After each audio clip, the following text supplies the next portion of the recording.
Hello friends. For today's video, I wanted to go through my most disappointing stories of 2023. And I'm specifically labeling it stories just because on this channel I talk about pretty much all forms of stories besides books. Books are reserved for my main channel where I just zero in on them. But here I talk about stories in pretty much all their other forms. And these particular ones were ones that I had really high hopes for, and the expectations just were not met. I'm going to go in basically the order in which I picked these up.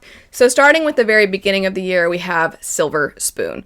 A lot of you know I'm a huge fan of Full Metal Alchemist. It is one of my favorite series of all time. I don't think it will ever not be one of my favorite series of all time. When I have come back to it, I have loved it even more. I've loved the humor even more. I feel like there's so much foreshadowing that you don't even see the first time. There's just so much brilliance in that series. It's funny, it's action-packed, it's just basically everything I could want. It has that perfect tone of campy and devastating at the same time. So I love Full Metal Alchemist, and I was really quite excited to check out Silver Spoon, especially because I was actually looking forward to it being such a contrast to Full Metal. If you don't know, in this story we're following kids that basically go to an agriculture school. My dad grew up working on farms. I grew up in an area where there was a lot of farms. In fact, I'm pretty sure my high school had it so that people could come in and have their animals butchered, and then they would be like, here's the meat. Like, there's a whole class where people could learn how to do that. I don't think that's normal for a lot of people's high schools. But anyway, so, farm stuff I actually find really interesting, and I was excited to read about these characters with Arakawa's signature humor. I'm not opposed to trying this series out again in the future, but I just wasn't finding myself connecting as much to the characters I was hoping. I wasn't engaging with them. It felt very slice of life, which I was expecting, but more slice of life as far as the pacing than maybe I wanted. It felt like we were just kind of progressing through things pretty slowly. I was kind of waiting until there would be a little bit more of a plot, but it really just felt like the plot was, here's the next day. All right, we're done with that day. Now here's the next day.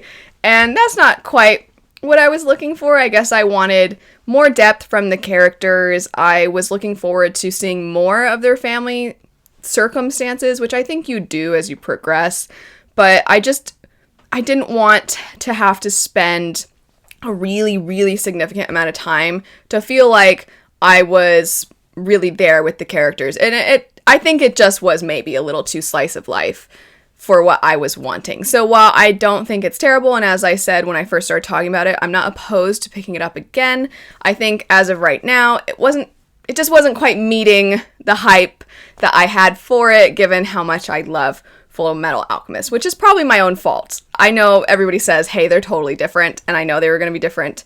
But anyway, moving on, the next one is a video game, and that would be Forspoken. I was so excited for this game pretty much since years ago when they first started releasing footage for it. A lot of you who play video games know that we often get footage and you're like, is that actually gameplay? Is that what it's going to be like when it's done? I don't know. Is it even going to play like that, or is that just a cinematic trailer? Because nowadays they'll say gameplay, and you're like, that's not the gameplay, though. And so I had my eye on it, and then it finally had a release date, and I believe the release date kept getting pushed back, and then there was a release date, and it's like, no, it's coming out. And I was so excited. It looked like it was going to be so fun. It looked like the movement. That's the thing I always highlight. The movement itself from place to place. The traversing of the landscapes was going to be great. And it was pretty underwhelming. The landscapes were so boring and so empty. The dialogue was pretty cringy. The cutscenes were excessive, and I don't mind. I mean, I like RPGs, so obviously something like Final Fantasy X, which I talk about all the time, and even Final Fantasy 16, which I played this year and loved, they are known for being cutscene heavy. Cutscene after cutscene after cutscene. And sometimes it's like, oh, I can play again, and you walk 5 feet and there's another cutscene. I know that's true, and I know it's a little hypocritical to say that, oh, this was cutscene heavy, but the reason that it bugged me is because the story wasn't interesting, and I don't mind cutscene heavy when I feel like I'm playing a book, when it feels like, oh my gosh, this amazing story, except for I get to see it unfold. When it feels like that, it's the best. But when it's just like, oh, look, now I have to watch them talk to each other about sneaking from this box to this box, And then you're like, wait, I gotta pause. And they're like, oh, wait, there's guards. And I'm like, what are we doing? What are we doing? And there's a part fairly early on where you have to like go down these stairs in this spiral staircase basically. And oh my gosh, it lasted so long. And I'm like, what are we doing? And I don't care about any of this. And anytime they actually talk to each other, I just want to bang my head against a wall because everything they say is stupid. It's not worth saying. It's not worth a cutscene. And then you wait for the cutscenes to be over, and then the gameplay is like kind of convoluted and not that fun, and the combat was kind of weird, and again, the landscapes were barren, so darn. I was so excited for this game, and it was a pretty big letdown.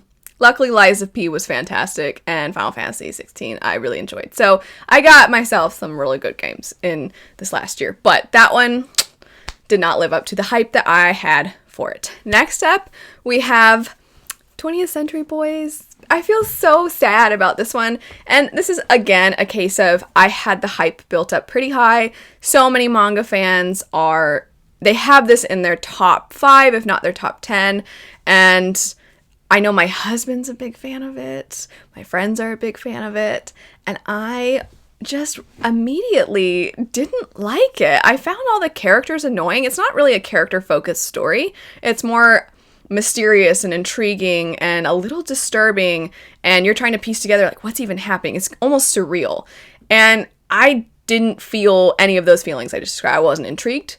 I wasn't a little alarmed. I was just kind of like, ugh, the whole time, and I'm frustrated with myself because I really wanted to like this story, and I kept going thinking like, I'll feel more connected. I just need to give it more of a chance. And the more I read, the more I was irritated with it. I think because the characters really bothered me, I found that the way the pieces were being laid out, I was not finding to be fascinating. I wasn't like, what does it mean? I was just like, who cares? I don't know why. I wish I could pinpoint what it was about this story that really grated.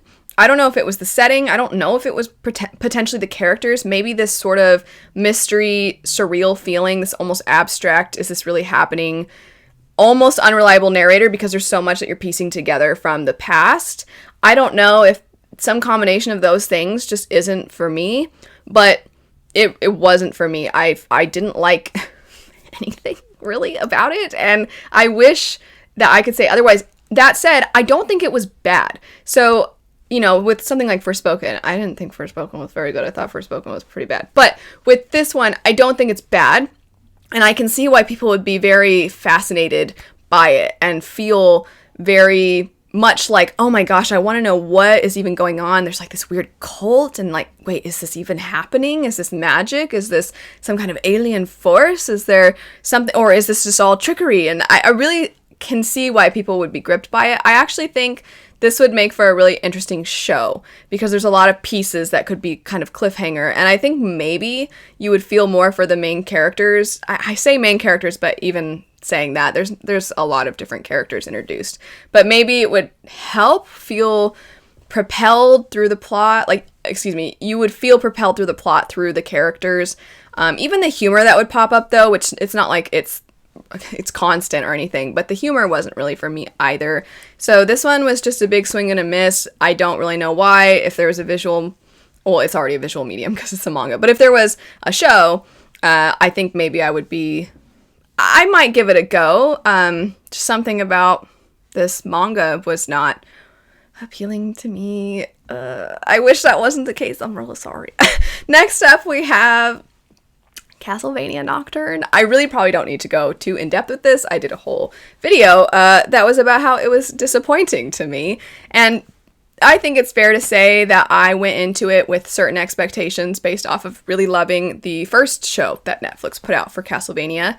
And this one is a little different. I would say this one it has a more kind of adventurous, youthful feel to it, and that makes sense as the characters are younger, they're kind of coming into their own, whereas in the original Nocturne, the first Castlevania, you see that these characters are very hardened, and they're kind of bitter toward life, and you have one character who's still kind of optimistic, and the way in which they all sort of help one another, and they work together, and they get on each other's nerves, and how those three operate is fantastic. And I also felt like the monologues in that show were just so much fun. They just were so over the top. But there was a lot of philosophical musings, and I would go as far as say navel gazing sometimes in that show, but I really liked it. It just had this spark. There's just kind of this thing that happens every now and then in certain stories. You can't quite put your finger on it, and you can't quite name it, but it's just the way everything comes together creates something special.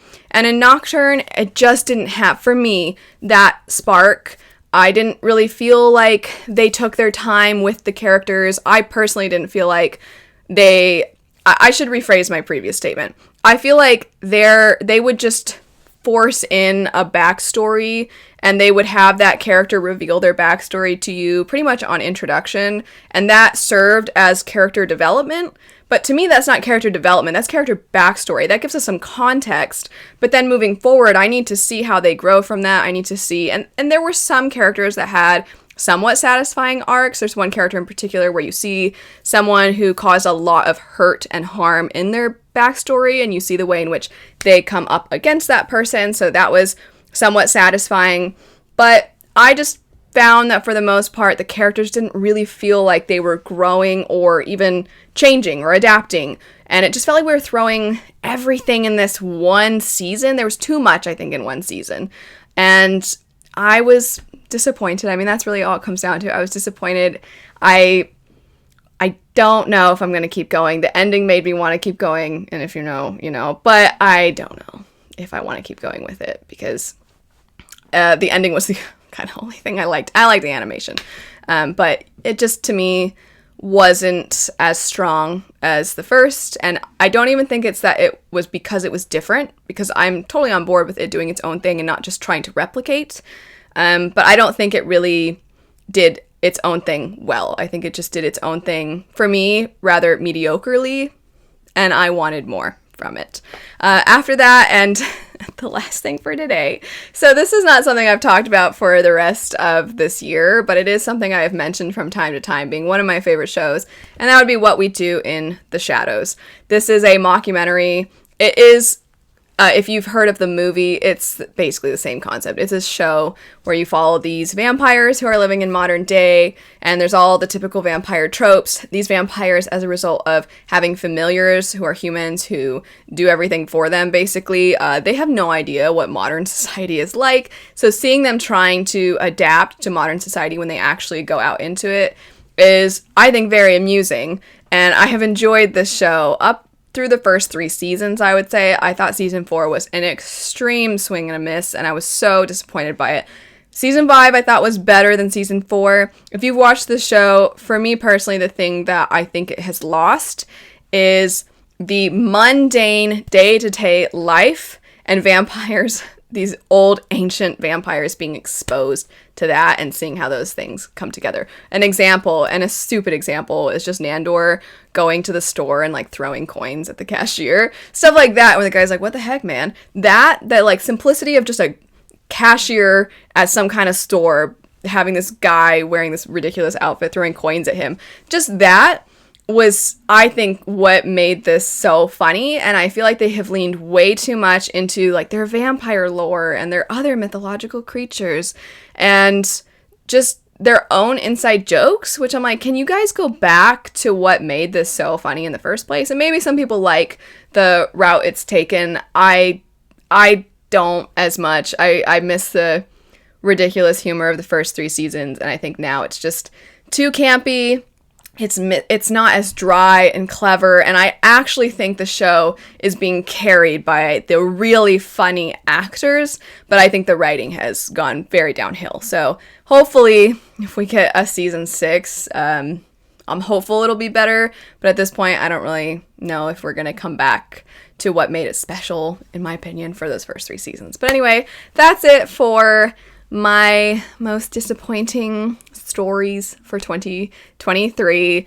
I did do a top 10 where I talk about all the things I loved from 2023, so if you want to see something a little more upbeat, optimistic, and positive, then I'll have that linked. But anyway, thanks so much for watching. Let me know what were things that you were really excited for that just did not meet your expectations. But thanks so much for watching. I hope you have a great rest of your day, and I'll see you later. Bye.